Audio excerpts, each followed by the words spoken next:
Pastee and Priscy Bible Trivia. Your motivations, encouragement, and hope in Christ are concerned. Today, we are talking about the birth of Isaac and Abraham tested.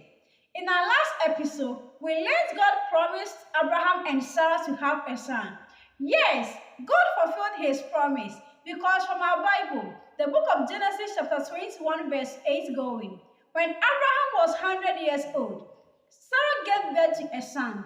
They called him Isaac, which means laughter, because Sarah said, God has put laughter in my heart, and all who hear about me giving birth will laugh with me. Who would have thought I could nurse a baby?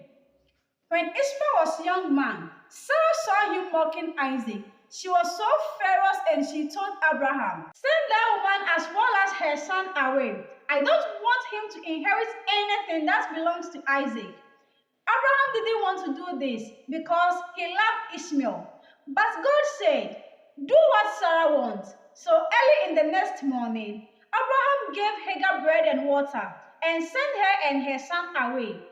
They wandered in the wilderness and they stayed there until their water was gone. Soon, Hagar lost hope in living. She couldn't watch her son dying, so she left him under a bush and walked a short distance. There, he fell down and sobbed. Ishmael cried out to God, and God heard his voice. Then the angel of the Lord said to Hagar, don't be afraid. God has heard your son's voice. Get up, go to him and take a very good care of him, because he will be a father of a great nation. So she rushed and filled her container with water and took it to her son. So Ishmael grew up and God was with him. He became a great person in the wilderness. In time, Hagar went to Egypt and got a wife for him. Lovely people, after Abraham had a son, the Bible made it clear that God tested him. And the test was so tedious. But let's see if Abraham was able to do it as God commanded him. From Genesis chapter 22 verse 1, when Isaac became young, God said to Abraham, Abraham, take Isaac, the son you love so dearly, and go to a place I will show you. There, you are to sacrifice him as a burnt offering. So early the next morning, Abraham got up early and cut wood for the sacrifice. He saddled donkey and took two of his servants. Then they started the journey. 3 days later, Abraham saw the place God had selected. So he said to his servant, stay here with the donkey. Isaac and I will go and worship the Lord. We will come back after the sacrifice. So he told Isaac to carry the wood, and Abraham took the hot coal and the knife. Isaac looked around and said, Father, here are the wood and the fire.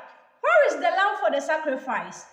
Abraham looked at his son and finally said, God will provide the lamb for the sacrifice. When they got to the place God had selected, Abraham built an altar and arranged the wood on top. Next, he tied up his son and put him on top of the wood. He then raised the knife to kill his son. With that, an angel of the Lord called him out and said, Abraham, Abraham, don't kill your son. Don't do anything to your son.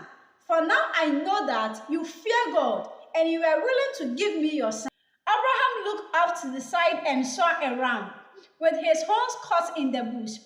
He took it and used it for the sacrifice instead of his son. And he named the place God will provide. Afterwards, God said to Abraham, because you have obeyed me, I will bless you and your descendants as hard as to count the stars. They will be hard to count as the sand on the seashore. And on top of that, I will make a prominent, even in the city of their enemies. The whole earth will be blessed because of them. Then Abraham and Isaac went back to where the servants were waiting, and together they went home. Lovely people, what do I want you to learn from this whole interesting story of Abraham? From his calling to the promise of Isaac and to the test of Abraham. It was a whole lot. Abraham didn't take it easy. At times it was tedious, but in all, Abraham was so obedient. As a Christian, we need to obey God. We need to have faith in our practical lives. All we need to ask is the blessings from God. And as we ask the blessings, we should be ready to face the challenges and the situation as a fact of our faith. Abraham did not receive the miracle of Isaac until he became fully persuaded.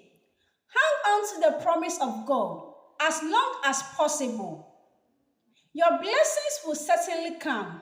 The precious baby will come. Our business will pick up. All we need to do is to be obedient like Abraham. Have faith like Abraham. We should give like him because his respect for God, his love and his trust for God was demonstrated in his obedience. Obedience is the best function of respect. Thank you.